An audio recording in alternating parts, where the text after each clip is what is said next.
তোমার কাছে এসে বলছি আমি কিন্তু এর প্রতিশোধ নেব মা। এইভাবে কালক্রমে ছোট বউ বাঁচে।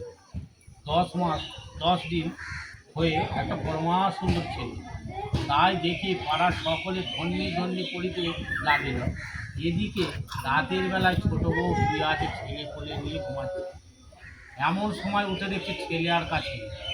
অমনি ছোট বউ কাঁদতে লাগলো, ছেলে কোথাও গেল। বাড়ির সকলে চারিদিকে খোঁজাখুঁজি করতে লাগলো, কিন্তু ছেলে আর খুঁজে পেল না। সে আবার ছোট বউ করলো, পোয়াতি হলো, আবার সুন্দরভাবে ছয়টি ছেলে এইভাবে চুরি হলো। এরকম ভূতের কাণ্ড দেখে পাড়ার সকলে বামুন গিন্নিকে ডেকে বলে, মা, এ কি আশ্চর্য তোমার ঘরে? তোমার ছেলের বই রাক্ষসী, সে সব কিছু খেয়ে নিয়ে রাতের বেলায় দিনের বেলায় লোকজন দেখে মরা কান্না কেঁদে সবাই। এইভাবে ছোট বউ আজ থেকে শুনে খুব মনে দুঃখ হতে গিয়ে তারপরে 10 মাস 10 দিন হওয়ার পর মানে পরমা সুন্দরী মেয়ে একটা জন্মগ্রহণ করে।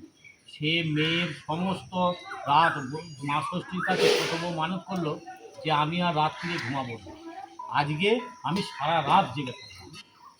মানে যেই 4 দিন পর একটা নিদ্রাভাব তো থাকবে, যেই তন্ত্রাভাব এসেছে অমনি দেখছে সেই কালো বিড়ালিনী মুখে করে তার মেয়েকে তুলে মুখে করে নিয়ে বনের দিকে চলছে। আর অমনি সঙ্গে সঙ্গে ছোটো বউয়ের ঘুম ভেঙে যাওয়ার মাত্রই দেখছে কালো বিড়ালিনী তখন মেয়েকে মুখে করে নিয়ে পালাচ্ছে। ওর হাতের বালা ছিল, সেই বালা ছড়ে যখনই মা ষষ্ঠীকে যখনই কালো বিড়ালিনীকে যখনই মেরেছে তখনই ওর মেয়ে সেই মাথা কেটে ছটছট করে রক্ত বেরোতে যাচ্ছে। সেই রক্ত নিয়ে মুখে করি বাচ্চা নিয়ে বনের মধ্যে ছুটে যাচ্ছে। মা ষষ্ঠী গাছের তলায় বট গাছের তলায় বসে আছে দেখে অনেক ছোটো বউ দূর থেকে দেখছে সেই রক্ত দেখতে গিয়ে দেখছে মা ষষ্ঠী গাছে ঘুরায় তো মা ষষ্ঠী বসে আছে। তারপর দেখছে কত ছেলে মেয়ে খেলা করছে, এই না দেখে মা ষষ্ঠী হাতে গিয়ে অমনি মা ষষ্ঠীর কাছে গিয়ে বলে, মা ষষ্ঠী তখন বলছে যে কী হয়েছে তোমার বাচ্চা? বলছে আমার এই কালো বিড়ালিনী 6টি ছেলে আর একটি মেয়ে নিয়ে এসে চুরি করে নিয়ে এসে আপনার এখানে রেখে দিয়ে গেছে, ওই ছেলে সব আমার ছেলে মেয়ে। তখন ওই মা ষষ্ঠী তখন বলছে ছেলে তোমার হতে পারে, কিন্তু তুমি যা অন্যায় কাজ করেছো এর ক্ষমা নেই বলে উনি মা ষষ্ঠী পা দুটোকে যখন জড়িয়ে ধরে ছোটো বউ খুব কান্নাকাটি করছে, তখন মা ষষ্ঠী বলছে আমাকে পা ধরে ক্ষমা চেয়ে কোনো লাভ নেই, তুমি কালো বিড়ালিনী পা ধরে। তখন কালো বিড়ালিনীর মায়ের কথা শুনে কালো বিড়ালিনী